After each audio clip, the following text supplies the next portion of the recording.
Welcome back to Open Window Politics. Today we're going to be doing a hypothetical match between Governor Gavin Newsom, the governor of California, versus Donald Trump, the Republican candidate in this election.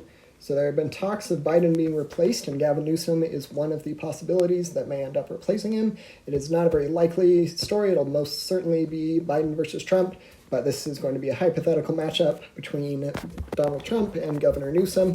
So we'll start out by we're going to add a tilt characterization. We already have all the safe, likely, and lean states. In the lean states for the Democrats, we have the states of, the second district of Nebraska, as well as Minnesota and New Hampshire. For the Republicans, we have the lean state of North Carolina. I believe that is it, unless I'm missing anything. And then the likely states for the Republicans of Texas, Iowa, Ohio, and Florida. For the Democrats, we got the state of Maine and New Mexico and Virginia, I believe, are the main ones. And now we will get to characterizing the swing states. So the swing states are definitely going to be more of a closer margin. So we're going to start out with the state of Nevada. I think things are looking pretty good for the Trump campaign right now in Nevada. He's up in the polls. So he's probably got a good chance in winning there. And I think a similar story will be in Arizona, although I do think it would be each of these states would be closer margin than if it were to be Biden versus Trump. I think the Democrats will have a slightly better chance under Newsom, but it is possible that he may not be able to rally the party altogether and may not be able to rely on his base of voters. And then we will get to the state of Wisconsin. In Wisconsin, a similar story here. We're going to give that as a tilt Republican state. It is generally the most conservative of the three Rust Belt states that are key to any person winning the presidency. So we're going to characterize the state of Wisconsin as tilt red. And then we will get to the state of, we'll go straight to Georgia.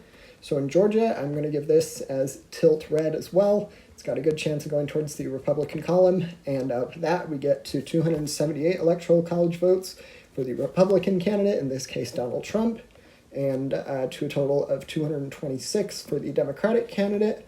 And we will now go to the state of Michigan. In Michigan, I'm going to give this tilt blue.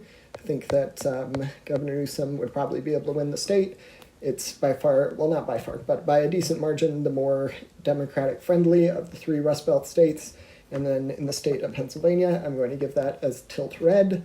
I don't think that the state would be able to stay blue in a situation where it was Trump versus Governor Newsom. The polls are looking pretty good for Trump, especially in variety of the swing states, which is going to be good in matchup against Biden. But generally, Newsom is performing, in some cases, a little bit better, but generally a little bit worse than Biden is doing.